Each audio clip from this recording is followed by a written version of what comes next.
दोस्तों, ठंड के कारण मुझे जल्द ही नींद आ गई थी। मेरी एक आदत थी, जब भी मैं ठंड में सोता था तो अपना पूरा शरीर ढककर सोता था। कुछ देर बाद मुझे महसूस हुआ कि कोई मेरे पास सांस ले रहा है। उसकी सांस की आवाज़ सुनाई दे रही थी। जब मैंने देखा तो चाची मेरे पास ही सो रही थी।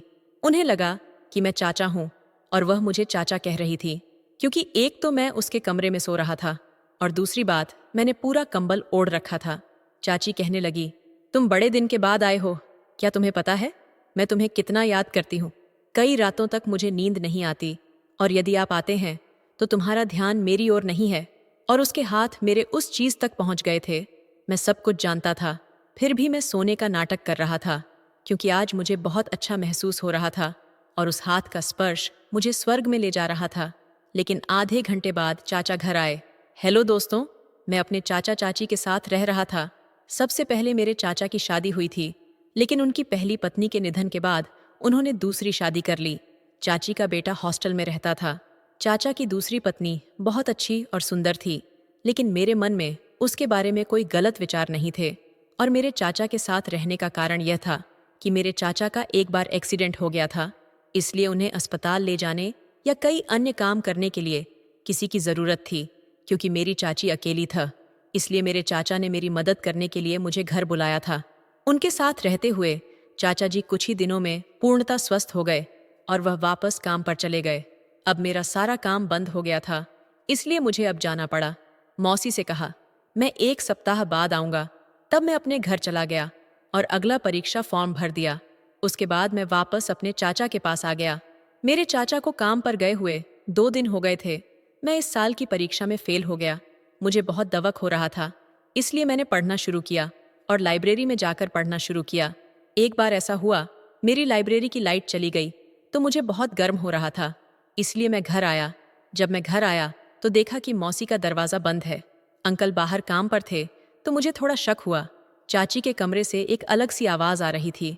उत्साह से मैंने खिड़की से अंदर देखा और सामने का दृश्य देखकर कांप उठा, क्योंकि चाची मोबाइल में कुछ देखकर, चाची ने अपने हाथ काम पर लगाए हुए थे और मोबाइल फोन की तरफ घूर घूर कर कुछ तो देख रही थी। उसके चेहरे पर इसकी भूख झलक रही थी। कुछ देर देखने के बाद मैं बेचैन हो गया। मैंने जो देखा उससे मैं भयभीत हो गया। फिर मैं किचन में गया और जोर से बर्तन गिराए तो चाची उठकर रसोई में आ गई। उसने मेरी तरफ देखा और बोली, तुम कब आए? तुम शाम को आते हो ना? मैंने कहा, चाची लाइब्रेरी की लाइन चली गई है तो मैं आ गया। उस दिन के बाद मेरा चाची के प्रति नजरिया बदल गया था। अब मैं हमेशा उसे उसी नज़र से देखने लगा, और कभी कभी जब मैं देख रहा होता था तो वह भी मुझे नोटिस कर लेती थी। पहले मैं चाची से ज्यादा बात नहीं करता था, लेकिन समय के साथ हम अच्छे दोस्त बन गए। हम एक दूसरे से बातें करने लगे। मुझे मजा आने लगा। इस परिवर्तन से चाची भी आश्चर्यचकित थी, क्योंकि हमारा रिश्ता पहले इतना अच्छा नहीं था। उस दिन मैं लाइब्रेरी में था, तभी मेरे चाचा का फोन आया। चाचा बोले, मेरी बैंक में 2 दिन की छुट्टी है, तो तुम मेरा बैग और सारा सामान लेने आ जाओ। मैं बैंक का काम होने के बाद घर आता हूँ। चाचा बहुत सारा सामान था। मैं इसे एक ऑटो रिक्शा में घर ले गया। जब मैं घर आया तो मुझे कोई नहीं दिखा और दरवाज़ा बाहर से बंद कर दिया गया था। मैंने सामान रखा और अंकल का बैग अंकल के कमरे में रखने चला गया। चाची शांति से सो रही थी। चूंकि उस समय ठंड बहुत थी, इसलिए मैंने एक चादर खींच ली और उनके पास सो गया। ठंड के कारण मुझे जल्द ही नींद आ गई, और मुझे कब नींद आ गई पता ही नहीं चला। मेरी आदत थी, जब भी मैं ठंड में सोता तो अपना पूरा शरीर ढककर सोता था। कुछ देर बाद मुझे महसूस हुआ कि कोई मेरे पास सांस ले रहा है। उसकी आवाज़ धीमी आवाज़ में सुनाई दे रही थी। जब मैं उठा तो चाची मेरे पास ही सो रही थी। उन्हें लगा कि मैं चाचा हूँ और वह मुझे अंकल कह रही थी, क्योंकि एक तो मैं उसके कमरे में सो रहा था और दूसरी बात, मैंने पूरा कंबल डर रखा था। चाची कहने लगी, तुम बड़े दिन के बाद आए हो। क्या तुम्हें पता है मैं तुम्हें कितना याद करती हूँ? कई रातों तक मुझे नींद नहीं आती, और यदि आप हैं तो तुम्हारा ध्यान मेरी ओर नहीं है। और उसके हाथ मेरे उस चीज तक पहुंच गए थे। मैं सब कुछ जानता था, फिर भी मैं सोने का नाटक कर रहा था, क्योंकि आज मुझे बहुत अच्छा महसूस हो रहा था और उस हाथ का स्पर्श मुझे स्वर्ग में ले जा रहा था। लेकिन आधे घंटे बाद चाचा घर आए और वे काकी से बातें करने लगे। चाचा मुझसे पूछ रहे थे तो चाची ने कहा, वह अपने कमरे में सो रहा है। यह सुनकर मैं अचानक उठ बैठा।